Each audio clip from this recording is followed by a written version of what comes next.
আসসালামু আলাইকুম, ওয়েলকাম করছি রিয়াসাত আজিম। ভিন্ন ধর্ম মতাদর্শের যারা শুনছেন সবার প্রতি আন্তরিক কৃতজ্ঞতা। আপনার লাইফের পারফরমেন্সকে কুল করতে কুল নিয়ে এসেছে কুলডিও স্ট্রিক, যার অত্যাধুনিক অর্ডার ফাইটিং ফর্মুলা আপনার ঘামের দুর্গন্ধ দূর করবে, 24 আওয়ার্স এনশিওর করবে লং লাস্টিং ফ্রেগনেন্স। বাংলাদেশ দলের ফ্রেগনেন্স আমরা পাচ্ছি না। বাংলাদেশ দল শেষ পর্যন্ত আলো ছড়াতে পারবে কি পারবে না সেটার কারণে তারা দুবাই থেকে উড়ে রাওয়ালপিন্ডিতে গেছে। রাওয়ালপিন্ডিতে যাবার পরে মোটামুটি একটা বড় ধরনের গ্যাঞ্জাম লেগে গেছে, এবং এই গ্যাঞ্জামটাকে যদি আমি এক্সপ্লেন করার চেষ্টা করি, এটা ভাই একটা অদ্ভুত গ্যাঞ্জাম। কি গ্যাঞ্জাম? দলের গুরুত্বপূর্ণ দুজন সদস্য, ধরেন এই দুজনকে আপনি ন্যাশনাল টিমে রাখেন নাই, এবং তারপরে বাংলাদেশ দল উড়াল দিয়েছে চ্যাম্পিয়ন্স ট্রফি খেলার জন্য। মোটামুটি একটা ফাটাফাটি অবস্থা হয়ে যেত। কেন তাদেরকে রাখা হলো না? তারা থাকলেই বাংলাদেশ এবারে চ্যাম্পিয়ন্স ট্রফি চ্যাম্পিয়ন হয়ে যেত। কিন্তু এখন এমন একটা অবস্থা যে এই দুজনকে বা এই দু তিনজনকে বাদ দিলেই যারা সমর্থক, যারা দলের খেলা দেখেন, যারা ম্যানেজমেন্টে রয়েছেন, তারা যেন হাফ ছেড়ে বাঁচেন। দুটা বিগ নেমস খসে পড়ছে, এবং সবকিছু মিলিয়ে আমরা এরকম একটা স্টেজের জন্য কেউ রেডি ছিলাম না, যেটা ঘটতে যাচ্ছে রাওয়ালপিন্ডিতে। What actually the event is, what actually the situation is right now happening in Rawalpindi. সবচেয়ে বড় প্রশ্ন যেটা হচ্ছে, সেই প্রশ্নের উত্তর হচ্ছে মুশফিকুর রহিম।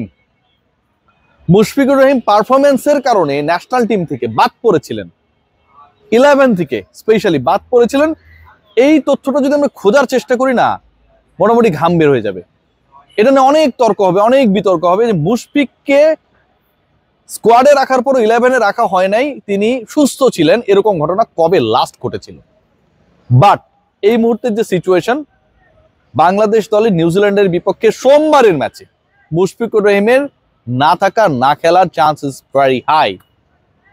মুশফিকুর রহিম 11-এ থাকছেন না, মোটামুটি নিশ্চিত।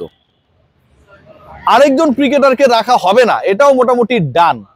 তাদের পরিবর্তে কারা আসছে সেই আলোচনাটা করব। তিনি হচ্ছেন মুস্তাফিজুর রহমান, যাকে বড় স্টেজের ক্রিকেটার মনে করা হয়, যাকে অনেক বড় মাপের ক্রিকেটার মনে করা হয়। যত দিন গেছে মুস্তাফিজের পারফরমেন্স এবং ব্যক্তিত্ব দুটাই নিচে নেমেছে।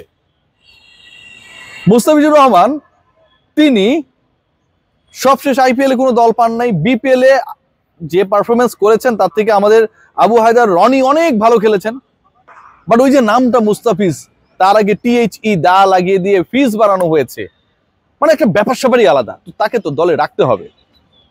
রেখেছে ভাই, সিলেকশন প্যানেল রেখেছে। হাসান মাহমুদের মতো একজন cricketer, season cricketer, death over স্পেশালিস্টকে আমরা শেষ পর্যন্ত সুযোগ দেইনি, শুধুমাত্র মুস্তাফিজকে সুযোগ করে দেওয়ার জন্য, যেন 4 জন পেসারে তিনি একজন স্কোয়াডে হতে পারেন। বাংলাদেশ ফ্লাই করেছে মুস্তাফিজকে নিয়ে। সেই মুস্তাফিজুর রহমান যে উইকেটে তার সবচেয়ে বেশি ভালো করার কথা ছিল, সেখানটায় আগা মাথাহীন বল করেছে, বাজে বল করেছে, চরমভাবে ব্যর্থ হয়েছে, হতাশ করেছে সবাইকে। যেই মুস্তাফিজ তার টাইপের উইকেটে, লিমিটেড মুস্তাফিজ, যে উইকেটে তিনি কার্যকর হতে পারেন, সেখানটায় ব্যর্থ হয়েছেন। তিনি ফার্স্ট ট্র্যাকে রাওয়ালপিন্ডিতে বাংলাদেশ দলের হয়ে বিশাল কিছু করে ফেলবেন, সেই প্রত্যাশা ভাই কেউ করে না, মুস্তাফিজ নিজেও করেন না। সো মুস্তাফিজও বাদ পড়ছেন। তাহলে বাদ দেবার বা বাদ পড়ার যে হিসাব নিকাশ রয়েছে, সেখানটায় 2M, একজন মুশফিকুর রহিম আর একজন মুস্তাফিজুর রহমান, তাদের আলোচনাটা চরম। এদের পরিবর্তে দলে ঢুকছে কে? এদের পরিবর্তে নিঃসন্দেহে মাহমুদুল্লাহ রিয়াদ। নতুন কোনো ঘটনা যদি না ঘটে, হি will be the part of middle order. তিনি ডেফিনেটলি থাকবেন। স্পেসিফিক ভাবে যদি আমরা বলি, মোটামুটি 5-6 ওই জায়গাটায় তিনি ব্যাট করবেন। কোনোভাবেই কোনো সুযোগ নেই যে মাহমুদুল্লাহকে জায়গা করে দেওয়ার জন্য আপনি তাওহিদ হৃদয় অথবা জাকের আলী অনেকের কাউকে সরাবেন। সো ওই জায়গাটা যদি করে দিতে হয়, মুশফিককেই বসতে হবে। এর বাইরেও একটা অপশন আছে, এর বাইরেও সিরিয়াসলি একটা অপশন আছে, সেই আলোচনাটা আমি করবো এখনই আপনাদের সাথে। সো মাহমুদুল্লাহ রিয়াদ ঢুকছেন, মুশফিকুর রহিম বাদ পড়ছেন। এটা হচ্ছে সরল ইকুয়েশন। জটিল একটা ইকুয়েশন রয়েছে ভাই, একটু অন্যভাবে করা। সেটা হচ্ছে, লাস্ট ম্যাচে 0 করেছিলেন, আপনারা সবাই জানেন, 3 জন ক্রিকেটার, সৌম্য, শান্ত এবং মুশফিক। টোটাল খেলেছিলেন 8টা বল। এখন মুশফিককে যদি এক্সপেরিয়েন্সের কারণে রাখা হয়, মিডল অর্ডার বারবার ব্যর্থ হচ্ছে, সেই জায়গায় মুশফিক পরের ম্যাচে খেলে দিবেন, এরকম একটা এক্সপেকটেশন থেকে রাখা হয়, সেখানটা একটা ইন্টারেস্টিং হিসাব রয়েছে। মুশফিককে রাখলে মাহমুদুল্লাহ রিয়াদকে কে জায়গা করে দিবে? মাহমুদুল্লাহ রিয়াদও তো খেলবেন। টিম ম্যানেজমেন্টের বিকল্প পরিকল্পনায় 0 করা আরেকজন ক্রিকেটার, সেই ক্রিকেটারের নাম হচ্ছে সৌম্য সরকার। সৌম্য সরকারকে বসিয়ে সৌম্যের জায়গায় মাহমুদুল্লাহ রিয়াদ ইন করবে, মুশফিকুর রহিম তার জায়গাতেই থাকবে। ওপেনিং করবে তাহলে কে?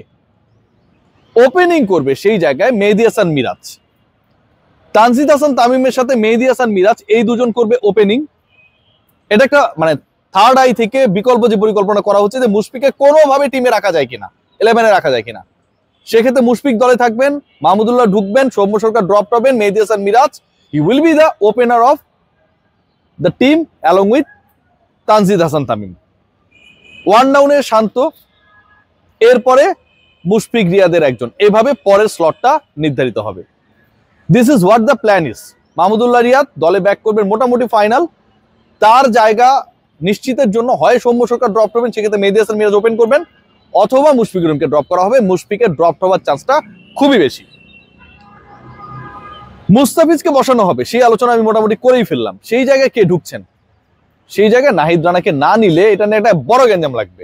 মানে এমনিতে তো গ্যাঞ্জামের মধ্যে চলছে, নাহিদ রানা যদি সব ঠিক থাকে, শেষ মুহূর্তে যদি কোনো ধরনের ইনজুরি সংখ্যায় না পড়েন, তাহলে নাহিদ রানা পরের ম্যাচে খেলতে যাচ্ছেন। আমি যে দুটা চেঞ্জের কথা বললাম, একটা হচ্ছে নাহিদ রানা ঢুকবেন, মুস্তাফিজ বাদ পড়বেন, আরেকটা হচ্ছে মুশফিকুর রহিম বাদ পড়বেন, অর সৌম্য সরকার বাদ পড়বেন, সেই জায়গাটায় মাহমুদুল্লাহ রিয়াদ ইন করবেন।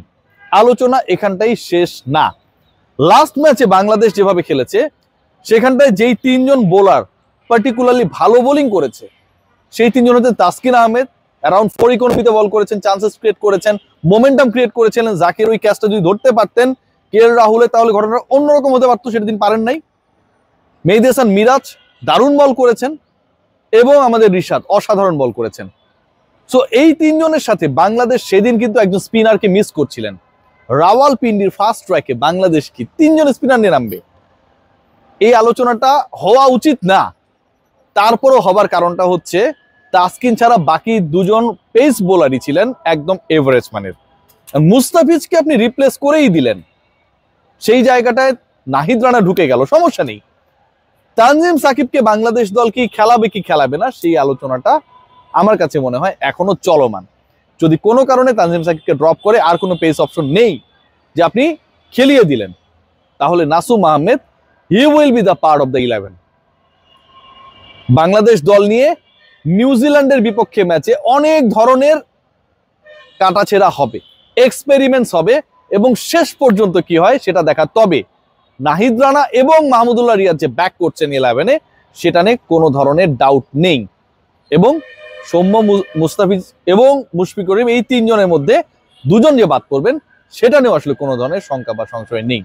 সো ওভারঅল বাংলাদেশ দল শেষ পর্যন্ত কি করে দেখার। তবে New Zealand they are the team যারা পাকিস্তানকে টানা 3 ম্যাচে হারিয়েছে, ট্রাই নেশনস তারা জিতেছে, এবং এবারের বিশ্বকাপের ওপেনিং ম্যাচে অসাধারণ পার্টনারশিপ বিল্ড করেছে। উইলিয়ামরা দারুণ ফর্মে রয়েছে, পাকিস্তানি তারা খেলছে, তাদেরকে সাদামাটাভাবে দেখার সুযোগ নেই। আমি তাকিয়ে থাকবো নাহিদ রানা রাওয়ালপিন্ডিতে এবার কি করে দেখান, যেটা করে দেখিয়েছিলেন টেস্টে। সবাই ভালো থাকবেন।